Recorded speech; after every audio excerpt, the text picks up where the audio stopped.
This will be along with So we may or may not meet after this, yes, probably. yes. No, no problem. Take. Thank you. But your visit is pending. Yes, yes, To I'll Pune, do that. I'll huh? do that.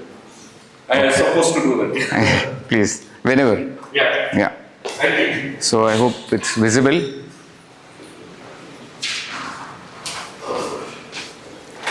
Yeah. So.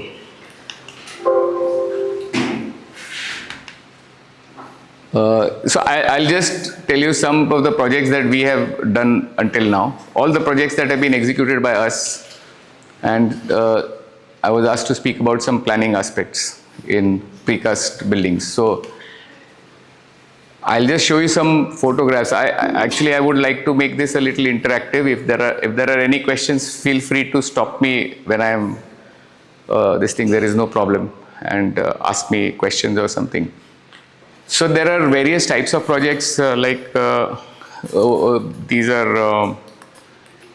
I would say, some special types of buildings, not normal. That means parking buildings or water tanks, big water tanks, research and development buildings, land development, some walls, etc.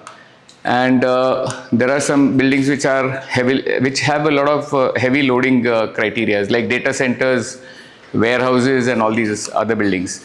Then there are these public buildings which are commercial buildings or office buildings, and industrial buildings are the next category. And then there are metros. Fortunately, in the last 10 years, we have had a lot of experience, and we have not done any residential buildings until now. Basically, I have to be commercial as well as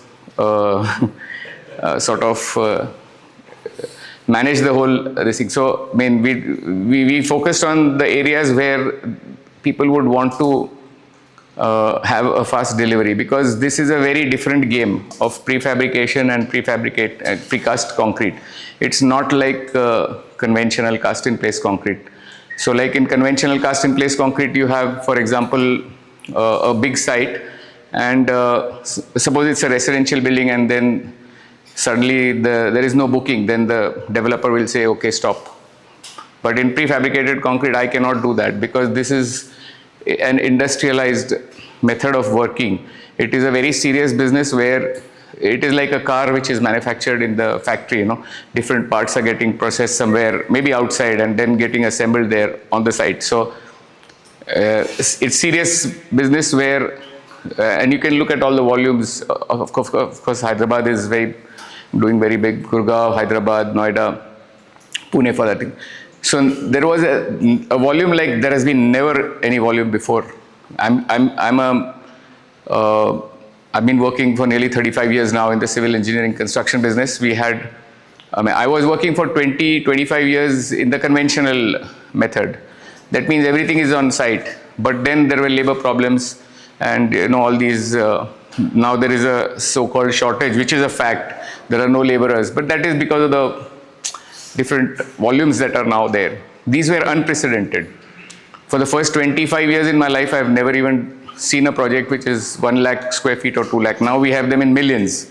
So that is the difference. So there was a need to do something differently and come this thing. So, we set up the first prefabricated plant in, it was a totally fully automatic plant which we set up. And from there we started learning. And then again, what I was trying to say is that we are now into serious business of industrialization. It is not a switch on, switch off this thing. Each and every project in a precast project, it starts from top down. You have to do you have to do the 3D model first, you have to study the structural design, everything first, and then you have to start the production drawings, and then in a cast-in-place normal conventional site, they can say that you start the footings, I'll give you the slab drawing later on, for example. So they start. I've started. We've done crores of square feet of even cast-in-place concrete. So that is why it's serious, this thing, and that's why, we chose our clients, and last 10 years we've done close to about about 13 or 14 million square feet in Pune, in and around Pune. So we've sent material as far as Surat. Means not material in the sense about 400 to 500 trucks trailers of material each being about say 25, 30, 35 tons. Nagpur we sent about 800 trips. So there is structures that you sent. precast elements, Okay. and then we go on the site and we assemble them. So that's the difference between cast in place and precast. So I often give the example that even in 1995, pumping, when the first concrete pumps came in India, pumping of concrete was a big deal. How water can concrete be pumped, etc. So, but anyway, now we cannot do without pumping and without RMC. Means in 1988, when I passed out of college, I remember that we had this one bag mixer, and for small things we used to do hand mix also, the laborers, this thing. But you can't even think of that today. Can anybody here think of hand mix concrete? No. But this was not very long ago, maybe hardly about, I would say, 35 years ago, 40 years ago. But today, then after ready mix concrete is coming, so now today can anyone even think about anything without RMC? No. So the same thing will happen about prefabricated precast concrete. I think that in the next 20 years, people will not be able to live without it, because nobody will be able to find the laborers to do all these things. So that is how basically, So anyway. you have enough RMC plans to meet your demand? No, not at all. That's the biggest problem. But in India, everything takes time. I don't know why these big companies. It's not only a question of having the funds to do it or the money. I don't know why. I don't want to name companies. The very big construction companies. Now everybody is being forced to do it. But why could they not do it, say, 25 years ago, when they had a certain access to funds and some. I often ask myself, even I ask L&T ka big bosses ko, tum log ne pehle kyun nahi kiya tha? Now I mean, these are things, but these things happen in life, So the wheel is, I'm digressing sometimes maybe, but you stop me if it's this thing. I don't like think to be totally technical, and I like to show a lot of photographs because that's how this thing. So these are some this thing. This is a project which is very close to my heart. It's a parking building. It's a very simple parking building, actually. These are some of the photographs. There are about 1,800 elements. The building would have looked like this. But this is the first campus, first building when we enter Infosys ka campus, and on the main road. So they said, can we do something to make it stunning, make it look good, etc. So I invited 2, 3, 4 of my colleagues from around the world. 2 German architects, 1 French one Spanish, and some other Indian architects. And then they gave their designs, how to beautify sort of. And then they gave it, and then normal course mein jaise hota hai, Narayan Murthy sir, this, okay, do this. It's a one-off project. That means we were lucky to do it, and so this is how the elements are there. So there are about 1,800 elements in this. Technically very sound, very, very superb, this thing. This is another parking building for Infosys, 2-wheeler parking. That was the 4-wheeler parking. So another parking building for Cummins, a very simple building. Then this is another type of project like a water tank. So there is a football field. Below this, there is a 2.5 crore liter water tank in prefabricated concrete. So this is that tank. The walls you can see are 8 meter high. This is the football ground above it. So this is one of the things. So these are made of nearly 8 meter high walls, and they are connected with our patented system, which I can briefly talk about sometime later on. So here you will see this is the way we connect our walls together, and these are the finished photos of the water tank from inside. This is another technology center. For Cummins, this thing. So here you can understand how we used to do it. Now, I find myself different in the last 10 years to a very large extent, because I'm learning how to do things. I mean, I often say, I wish I was about 15 years younger so that I could have done a lot of more things. So how to do the same thing which we are doing every day in a little better way, and a little, of course, technically better and sounder way. So here you can see that we had a precast column which is in three levels.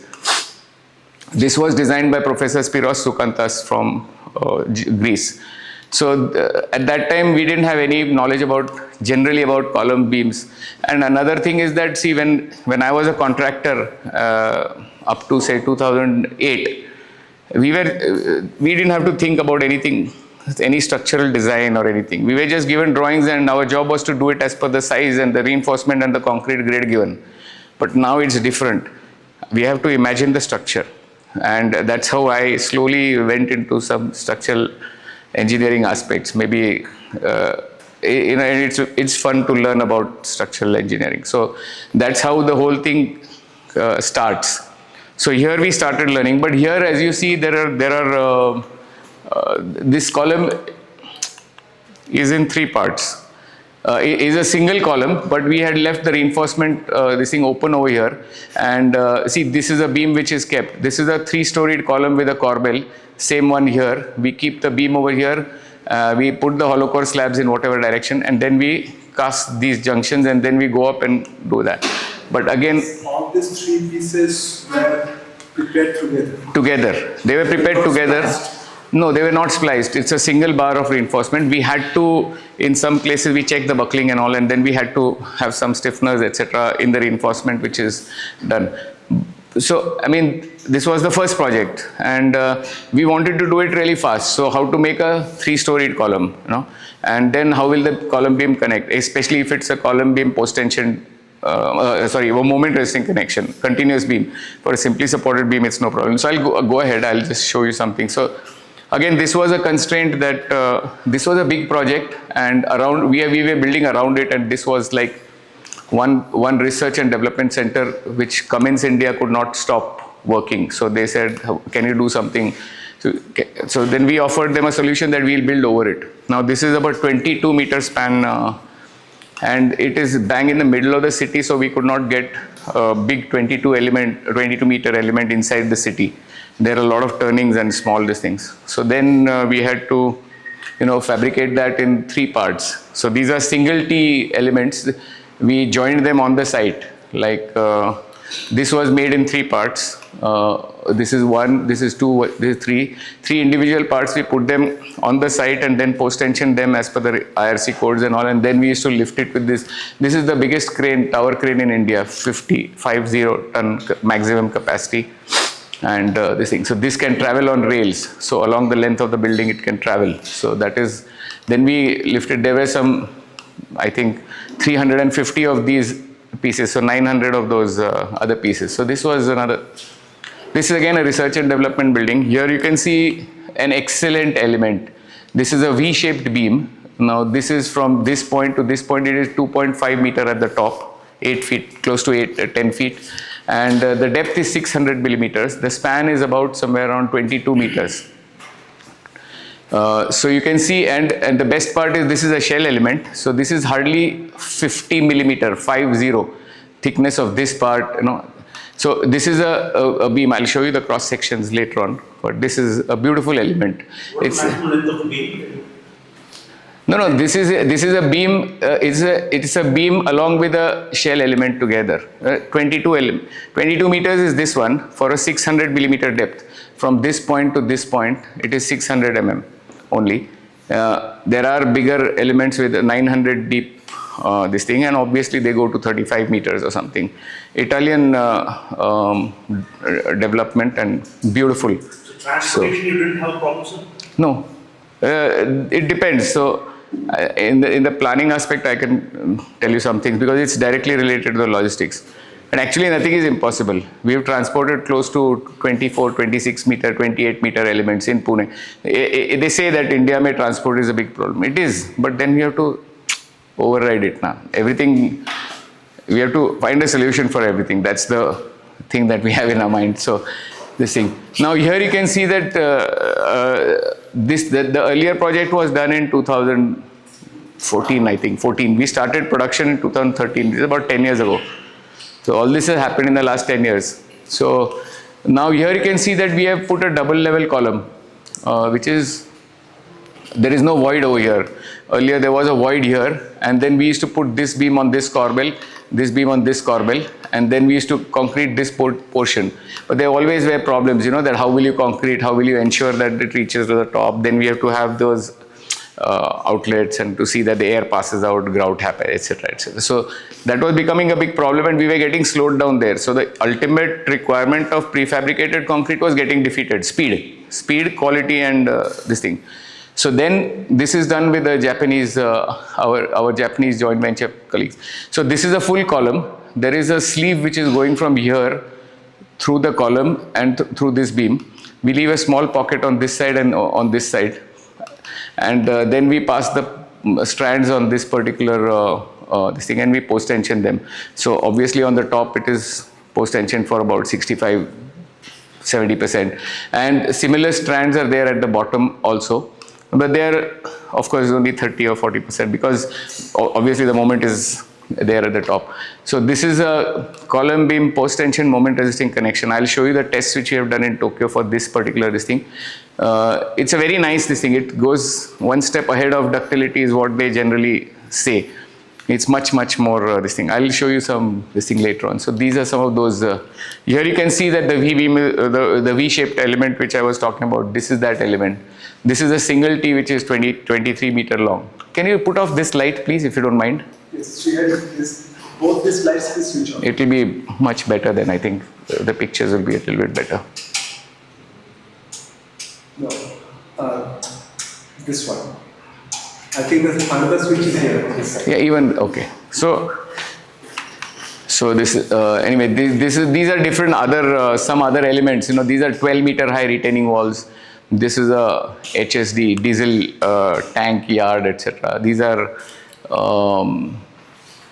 stormwater drains with the covers, and also How do you ensure the leak-proofness of these drains? for the stormwater drain, we don't have to ensure the leak to this thing, but we have the connections in such a way.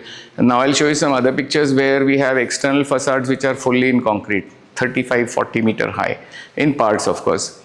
But it's just the detailing that has this thing. So that is also what we learned in the last 10 years. The detailing part is the most important.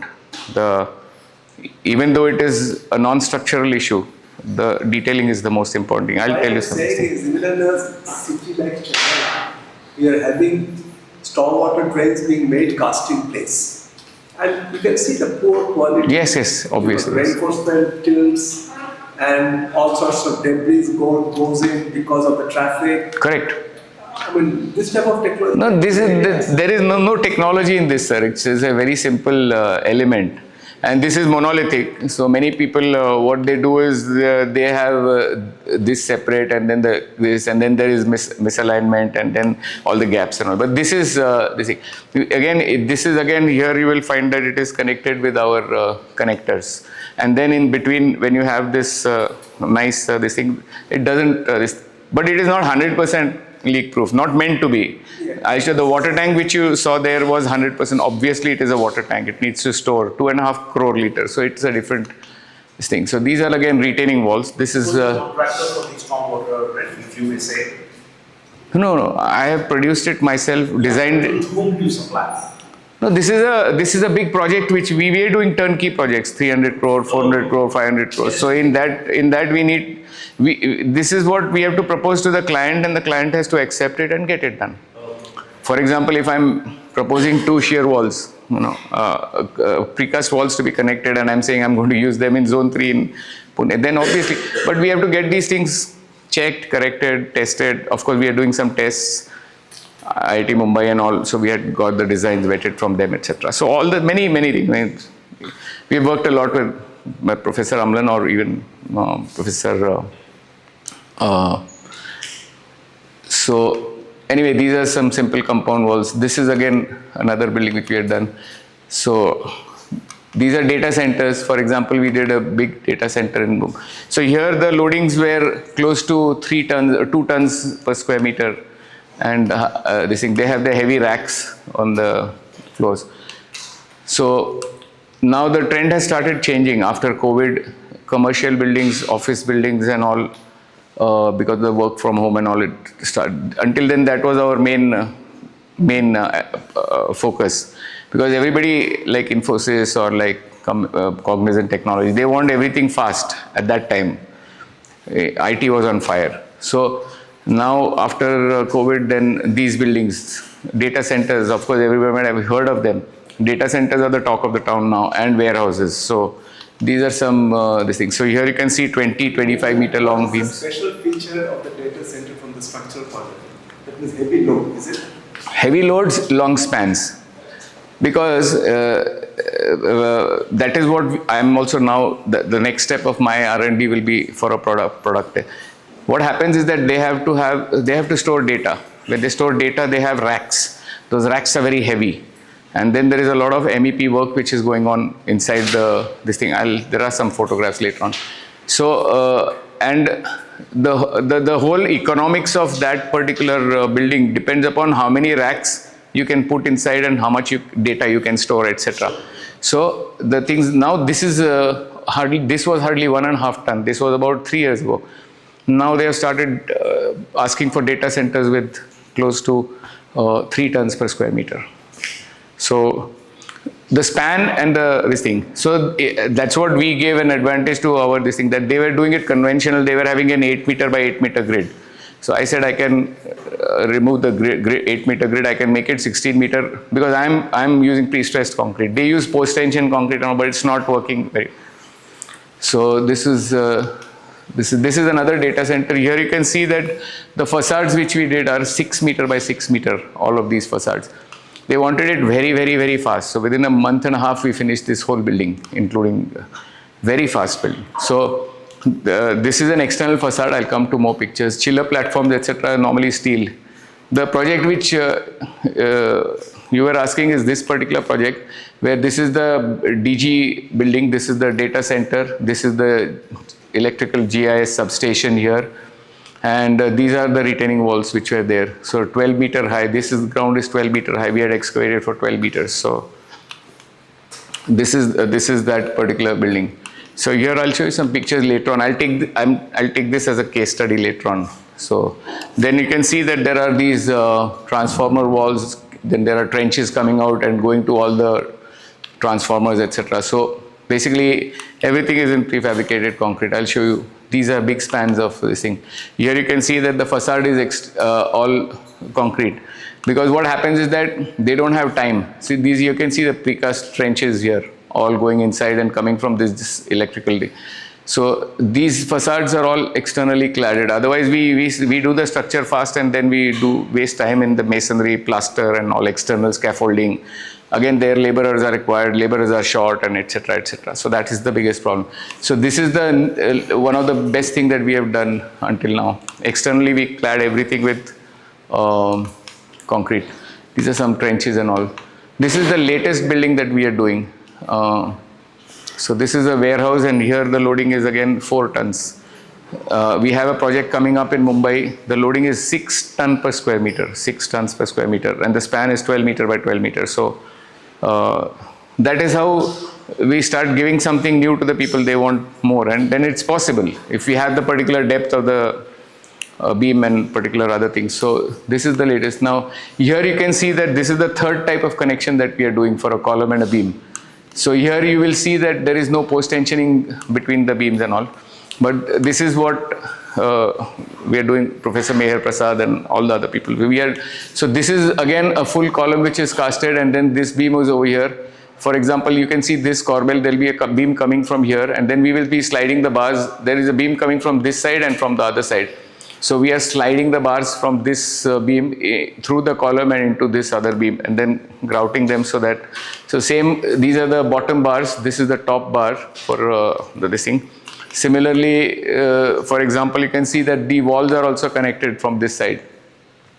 So one beam comes from this side, this is at a lower level, and then another beam sits at the floor level over here, and these bars pass from this beam to this beam, and then there is another beam.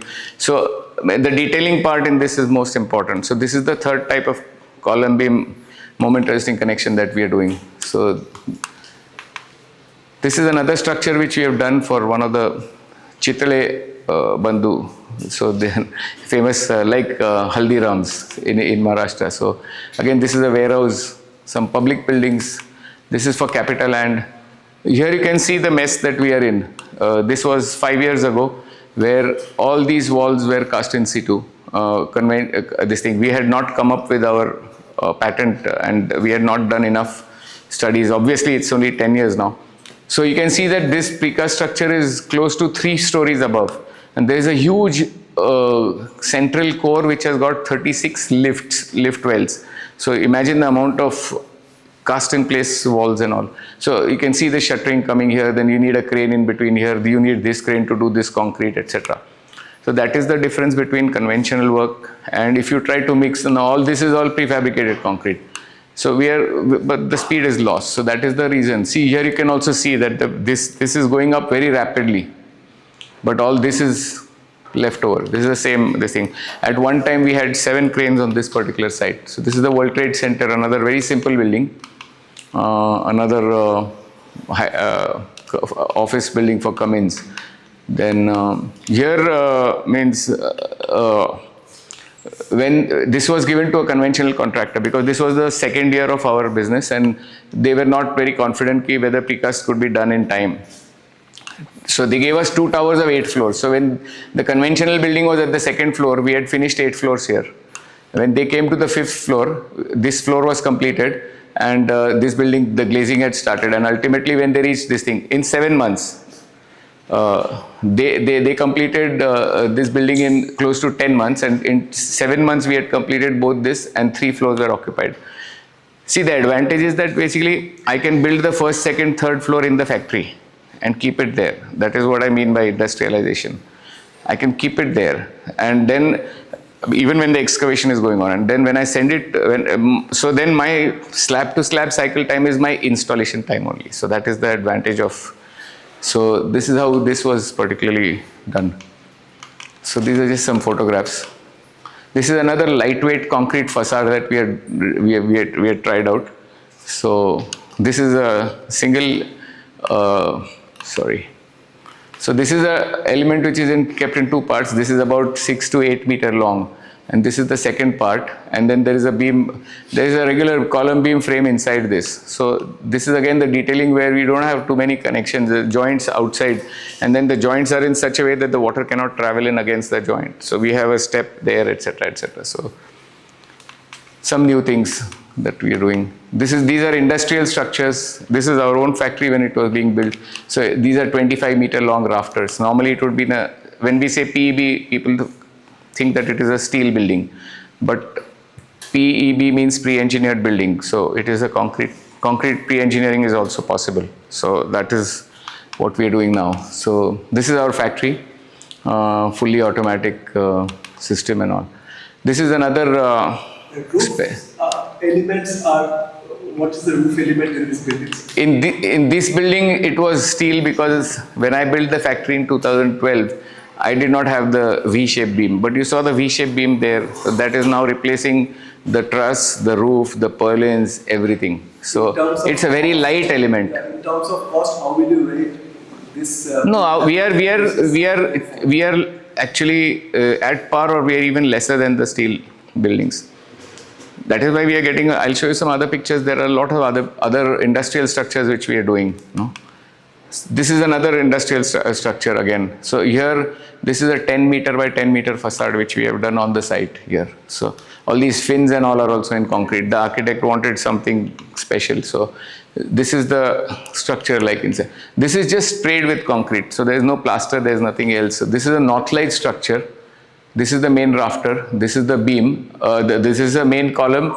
On this, these gantry girders, gantry beams are sitting, and then on the top there is this truss which first sits, and then on I'll show you some other pictures. So, and this is the gutter which is taking the water from this thing. This is 300 meter long, and so now these sort of structures, instead of a steel roof, we are all doing them in this thing. So this is how it looked like. So this is the column, then these beams are kept, these beams are connected to it, and then after it goes up, this main rafter is put here. After this, these things come, then there is a V-beam gutter over here, which is seen here, and then the sheeting. So this is again another industrial building where a 30 meter span is being this thing. Some walls with, panels and this and that. So these, some architects need it. This is again a simple building, and another French factory This is for mass chocolate, steel and hollow core slabs which are combined. This is again a very heavily loaded double T slab, this thing. So you can see the amount of services, MEP, electrical services, etc. This is again a simple structure. IKEA, we did this, this is a 16-meter slab, about 700 kilos, I think. When was this, the IKEA stores? Bombay. No, but when? This was 4 years ago. Oh. This is a 400 millimeter thick hollow core slab. So this is again some high, this is the latest one that we are doing. Now we are going into infrastructure also. So all these big elements, 28 meter, 29 meter. These are standard elements now, but we have just started doing that. Like all these pier arms, they are, this element, single element is 135 tons. This is 90 tons. So they are lifted and then pre-stressed. This is one of the element, the central element. This is 135 tons. This is our factory. So anyway, these are the long girders and this is during casting. Even in the factory, the handling of the 30-meter rafters, etc. So these pier arms are standard, right, for all metros? no, they are designed by each of them, but more or less they come to the same because it's been engineered and optimized that way. So here again, these were not designed by us, but they gave us the design and they wanted the production to be done very fast. This is the University Road flyover in Pune, which is done by us. This is again another office building for the metro station.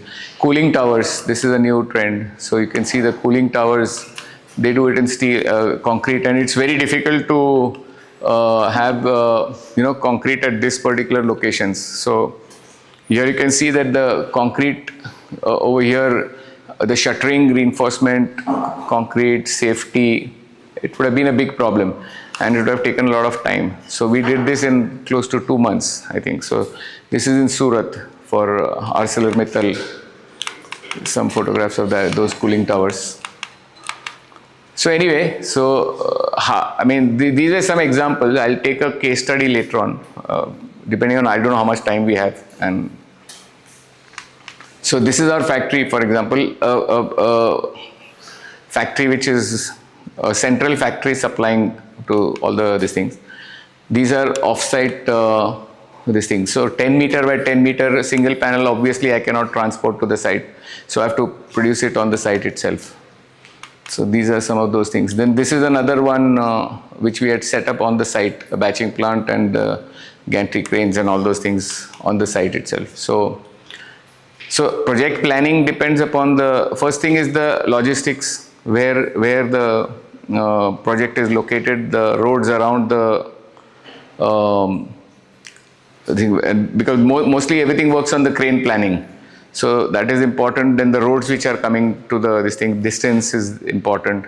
And then whether you want, for example, when we set this up on site, this is in Pune. It's hardly 45 kilometers from my factory, but yet they wanted it very, very fast. So instead of producing it in the factory and transporting it there, we set up the whole thing on the site. So 50% came from the factory, 50% on this. So mobile plants are now going to be this thing. So 10, 15 years down the line, it will be only these mobile plants which will be working. So this is, so I'll take the first case study. Like this is one of my best buildings. The project is very close to my heart because of the detailing and the amount of everything, structural detailing, architectural detailing, execution also, the planning and all. So this is a building which is, it looks different from all angles. You stand anywhere in the building and you look up, it looks different. These are the photographs of that.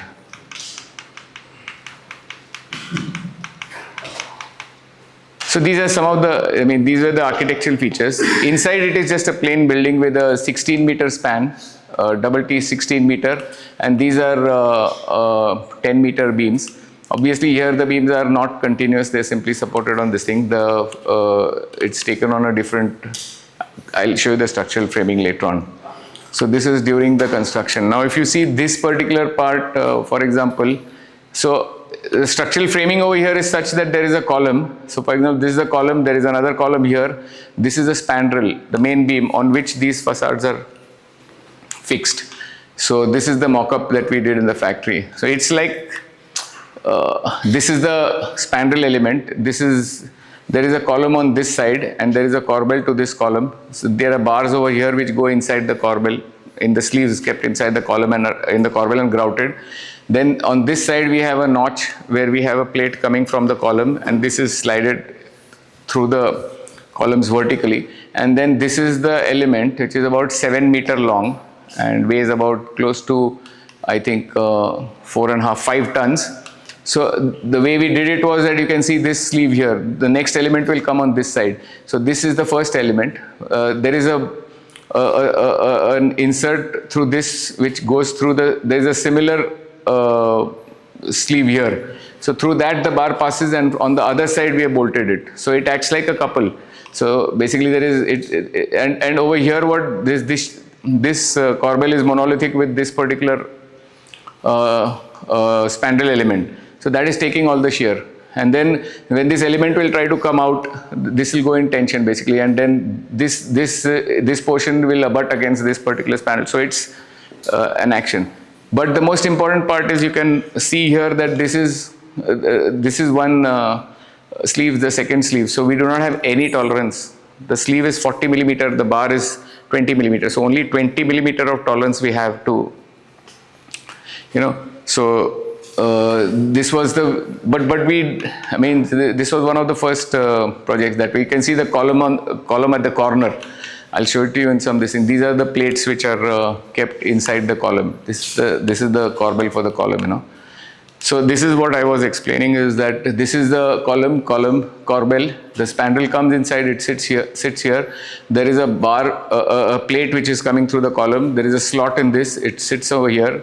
This is what happens. And then this element sits from here to here. This element sits from here to here. So that is how basically, this is a positive element. This is a negative element which goes inside.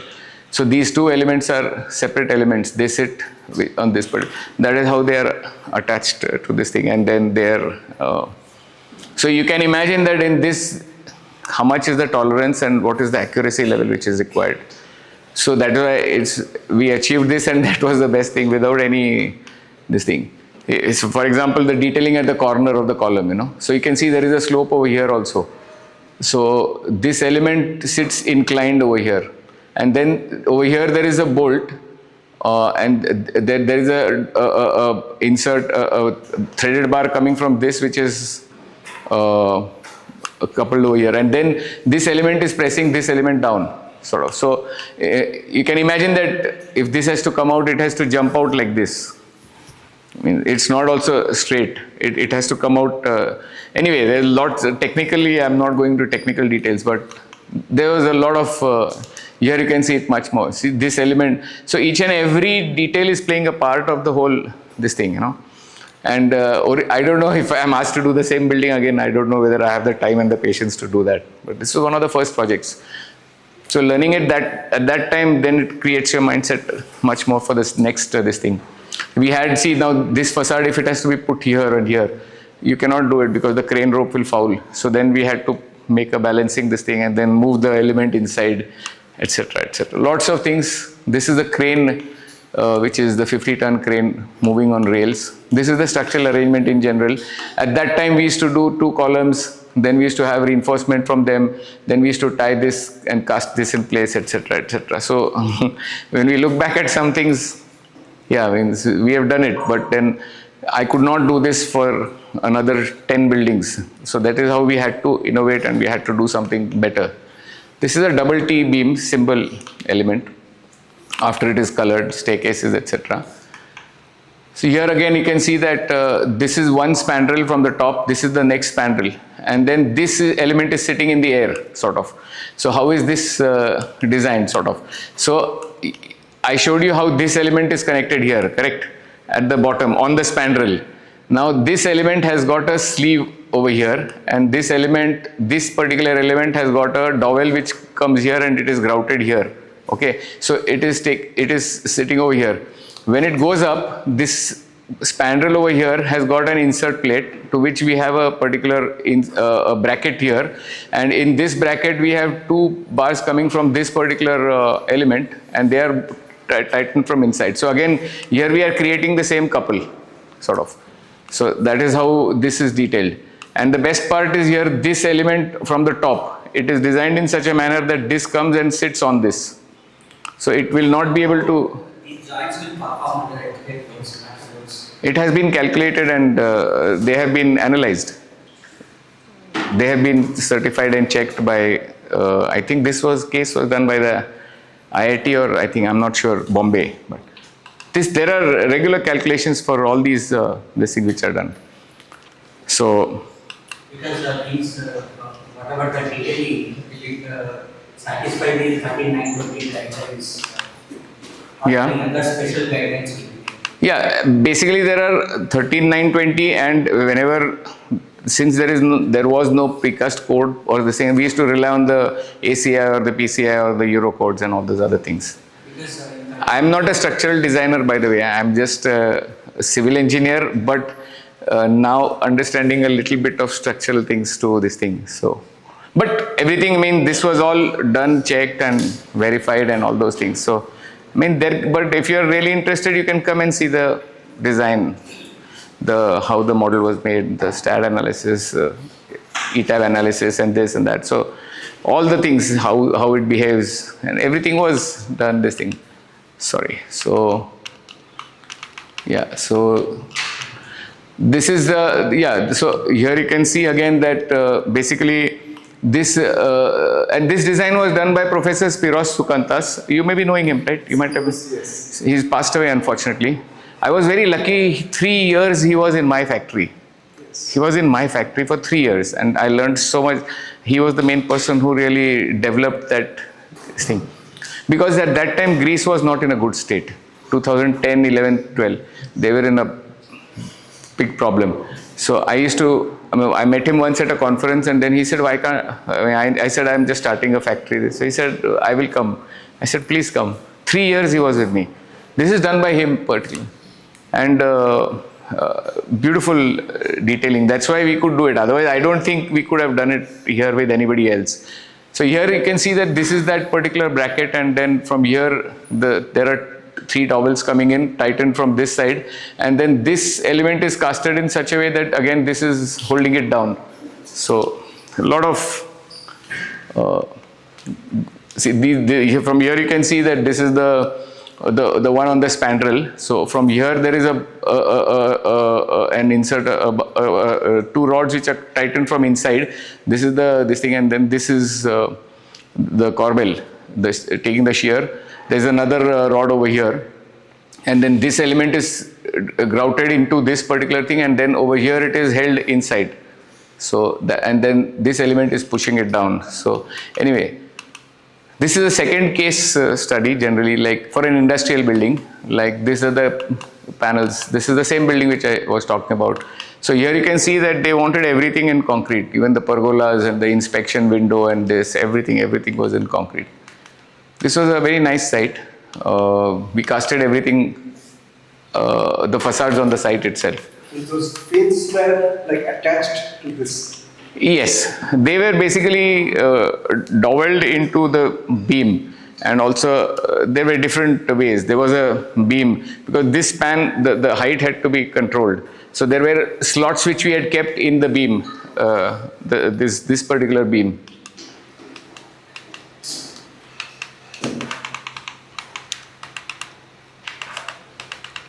See, this particular beam, so there are slots kept in this beam.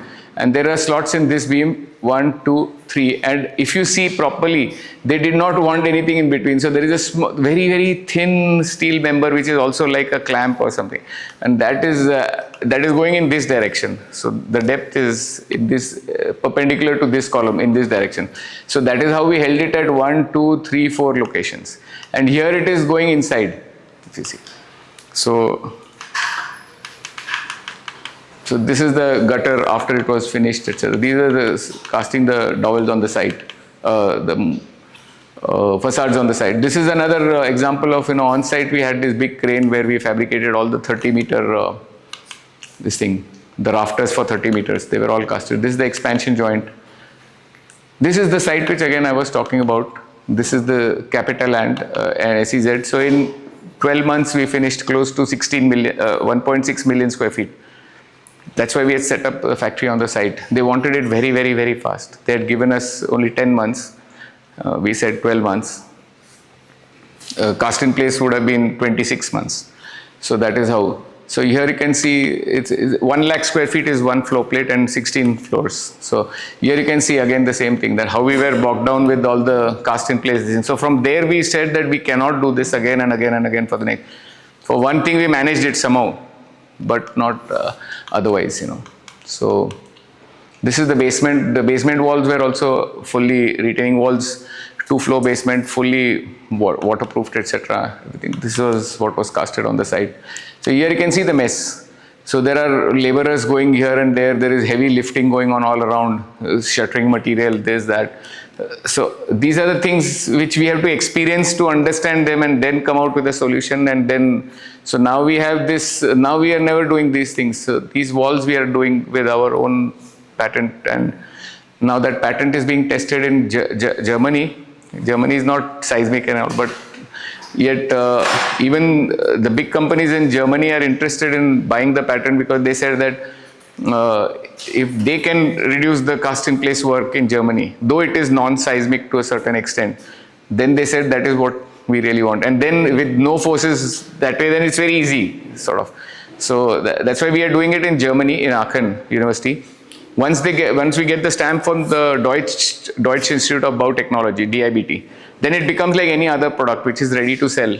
And then you can, so we have the system patent as well as the method patent, because apparently it may seem that it is very simple to slide a bar through this and then, but it's ultimately the idea and the way in which we do it and how the grout should be there and how we should be able to check that the bars are reaching from this end to this end, markings, the grout is perfect, and what type of sheathing should be used so that the bond between the grout and the tube and the concrete, etc., etc. So all those studies now we're doing in Japan also with Tokyo University. So this is again the third example which I was saying. So this is that building. So this is again, you can see here concrete facade, concrete pre-stressed beams for the cooling. What does this mean? Data center. This is the same data center that I showed you some pictures. So these are the walls from outside this thing. So you can see the services inside from this. So it's a huge network of services, air conditioning, electrical, everything for a data center. So that is the most critical thing. How do you coordinate with the NEP contractor? It's always a problem, but we have to start somewhere. So what we offer to them is that we will give you some extra sleeves. Then you plan that way, because they are never ready with their drawings at this stage. And again, if they want it fast, they have to go ahead. So there are something, of course, we have to have a lot of coordination and meetings, and then we can decide whether how much is the sleeve at what center to center, and whether it's possible for me because I have my strands going here. How much is the space between this thing? Then diameter, kitna hai, all those things. So these are the trenches, etc. Even we did a lot of study on the OFC, optical fiber chamber, because the fibers are very weak, so they have to travel, they have to go from this end to this end. So we have a lot of this thing inside the chambers, a lot of these elements. So these are the fiber cables coming in from these pipes, and then they have to pass from this thing. So this also we had studied, and then they gave us a data, and then we fixed these things before we installed the chamber. And then see, when it comes ready with all the 4 sides, then everything happens very easily. So ultimately it's the study and research what you do before. This is another 3 meter by 3 meter box culvert, electrical. This is about 2 kilometers long. So this is again the HSD yards, etc. So this is again some V-beams that we said. It looks like this when it is just spray painted with the, beautiful structure. This is that beam. So this is that, this is the beam portion which is where all the pre-stress is happening. And then this is that 50 millimeter thickness, 22 meter long. So it's a beautiful element, So this is again thick, and these are some of the lightweight facades, some other types. How we transport elements, because transportation is also important. Lifting locations are important. How you transport them, during transport, what are the cares that you need to take, etc. So, for example, we did a 29-meter beam because of this thing. So we had a rope and we had a pulley here, and then we had tied this to the frame, and then we steadied the movement of the trailer also. So those are things which you have to go very deep into, and because once it goes on site and something happens, then you cannot accept that, you know. So these are double T beams, L-shaped beams, etc. So this is okay. I mean, this is like what we said, how I am lucky that I am working on the field, working in the planning, working on the commercials, and also trying to understand a little about structures and all those things. So this is again, you know, this is okay, this is just this thing. Because we are saying the same daily routine job we are doing again and again, the same concrete. I have to prepare 600 beams. Then if I can do it properly with a proper optimized design, so it becomes monotonous, then cast in place to precast. So how do we forward integrate now? There are no facilities. Actually, sir, we should have a lot of facilities. You know, the younger people should go on the site, work there, and then come to there and work again and go back. But more this thing, I'm willing to spend on that. I want to set up some, because maybe I don't know how many years I have got left, but I would love to enjoy my time in that. You know? So anyway, these are some things that we learn a lot. You know, design. Because in India we are accustomed to a designer giving the drawings, structural designer, you know, and then the contractor will just do it. So he doesn't think why is the beam, instead of 600 millimeters, can it be 500 or can it be a little bit, etc., etc. So this is what Professor Jiro Takagi and all, they all taught us, you know. So this is our pattern, by the way. This is, I won't go into details of that. This is Professor Akira Wada. There are 10 people across the world who we respect a lot and who have done a lot for us. And my son is doing, of course, all these things. So this is my son. He is, by the way, he's an international sportsman. He's also represented India in the Asian Games. So he's an international level sportsman. They say that when you are working, he's a horse rider. So when his experience is that when you're riding a horse in a tournament at the international level, so actually you have got 6 legs and 2 minds, 4 eyes working, and you cannot communicate. So how can you manage the whole thing? You know, that is the beauty, but it helps to focus, etc. So these were some structures in the world where I really, you know, amazing things. Like, for example, this is the national stadium in Tokyo, Nissan Stadium. You can see 8-meter, 9-meter cantilevers, post-tension, column beam, post-tension connections. That is how we were also inspired, we should also start working in that. So 8-meter, 9-meter in Japan, where they are, this is fully prefabricated. So amazing. For example, this is a train station which I saw, fully prefabricated structure. Now, sir, you tell me one way where you can find how it is designed structurally. In Japan, Kobe, where already the world's worst this thing. You can see, I saw only these 2 columns here. These are all tubes, simple tubes for the glazing. They are not structural members for any of these things. So imagine this. Close to 35 meter. So they are doing those sort of things there, no? Without any fear or without any this thing. And when they know that tomorrow there is an earthquake coming or whatever it is. So this, anyway, this is again load this thing. This is some of the things. So these are some of the things that we have done, like our own research. Most of them I showed you. Earlier we used to cast the walls this way. This is a precast wall. It used to have the steel U bars coming outside because loops are not working in this seismic zone. So you used to have the steel bars coming in. When you have steel bars coming in, you cannot put it because these bars, this thing. Then you have to keep the loops apart. Then you have to again join them with a stirrup. Again put some bars, and then only so much we have to concrete on site. Now imagine the quality of the concrete for this one. So that is how we ended up having this particular, it's like forward integration. The pain that you have every day, if you try to get some solution, ultimately. This is some 4,000 tanks which we are doing with the L&T. They are also using the patent and all. So this is again these things. This is the connection which I was showing you about. That we had to do earlier, we used to do it this way, we used to do it here. Now we are doing it in a third way. So last 10 years have been quite interesting. This is what I was saying. Have you seen this video earlier? This is the Casting place versus. you'll have to play the video there. I'll check. That test is very. This is a cast in place. So this is when the seismic forces are applied. This is a conventional column beam connection with the rebars coming from here, going inside the column. There's that. So when the forces are applied over here, so of course the column goes. So probably it is much more rigid than what was needed. Of course, then if you do this in. So for example, if this is a precast column with a corbel and a precast beam over here, and then you apply this forces. So here you can see that of course there is a lot of this thing. Same forces are applied here, but the column is not this thing. Here you can see the column.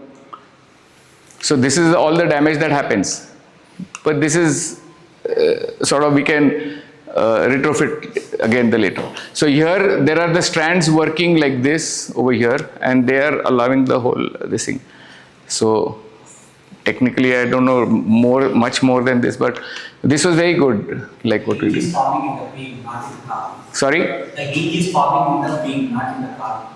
So it's a capacity. Yeah, but that is your language, not mine. Anyway, I mean, but I can see from the eyes, yes, it's a different this thing. That's all that I think. I'm different. You all are different. So, so anyway, so that was what I wanted to show. If there is anything else, I mean, there are lots of other things, but I don't know anything more. If you have any questions or something. So we have a question. Sorry? So we have a question from online participants. From? Online participants. There are few participants who are online. Okay. Yeah, you can just read out those questions. There is precast industry, which research area that are considered most critical for future development. No, I didn't understand. Sorry. In precast industry, which research areas are considered most critical for future development? Critical. From what point of view? Research development. Research development, everything is critical. Actually, you should know the market, na? And then what the market is needing. For example, now is the age where data centers are going to come up all over the place. Heavy loads, long spans. They will need more and more lengths. So basically, it depends upon that. So, I mean, I don't know how to answer that question, but it is too short to. Anything else, if he wants to talk with me, he can talk with me.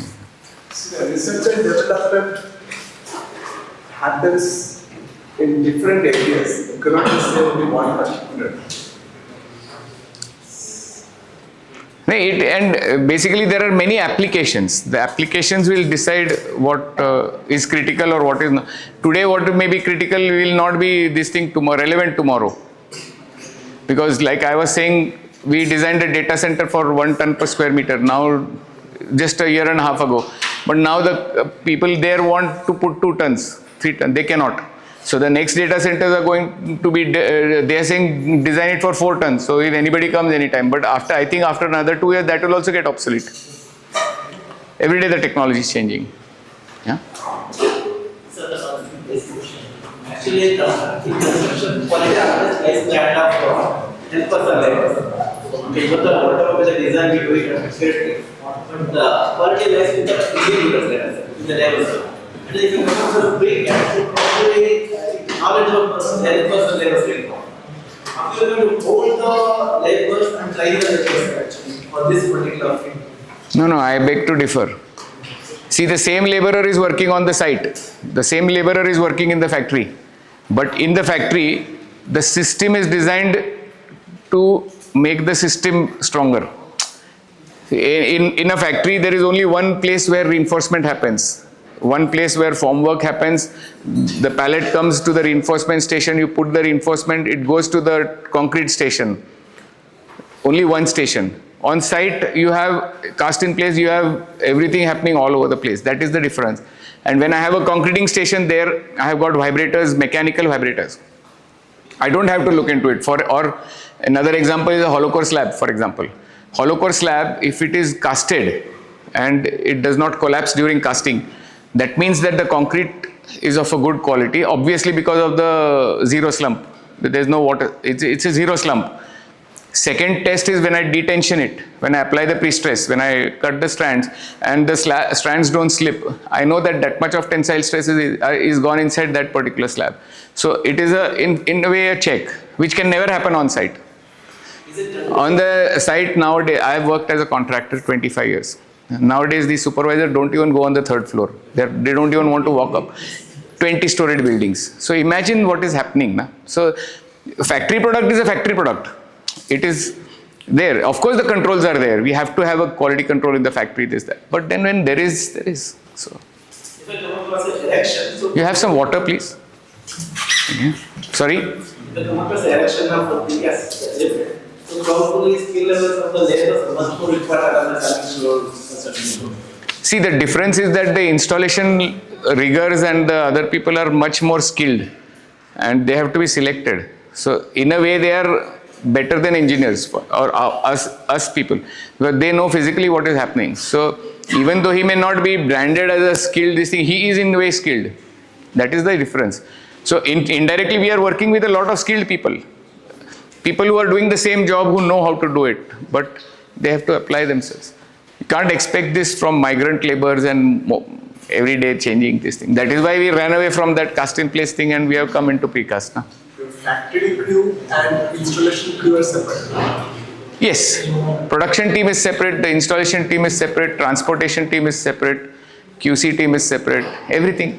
It's now become sort of specialized this thing. So. Have you automated repeated workflows? Yes, everything. That is done by my son because they know much more about computers and this, that. So they do all those things. I say you enjoy yourself. I'm enjoying myself that way.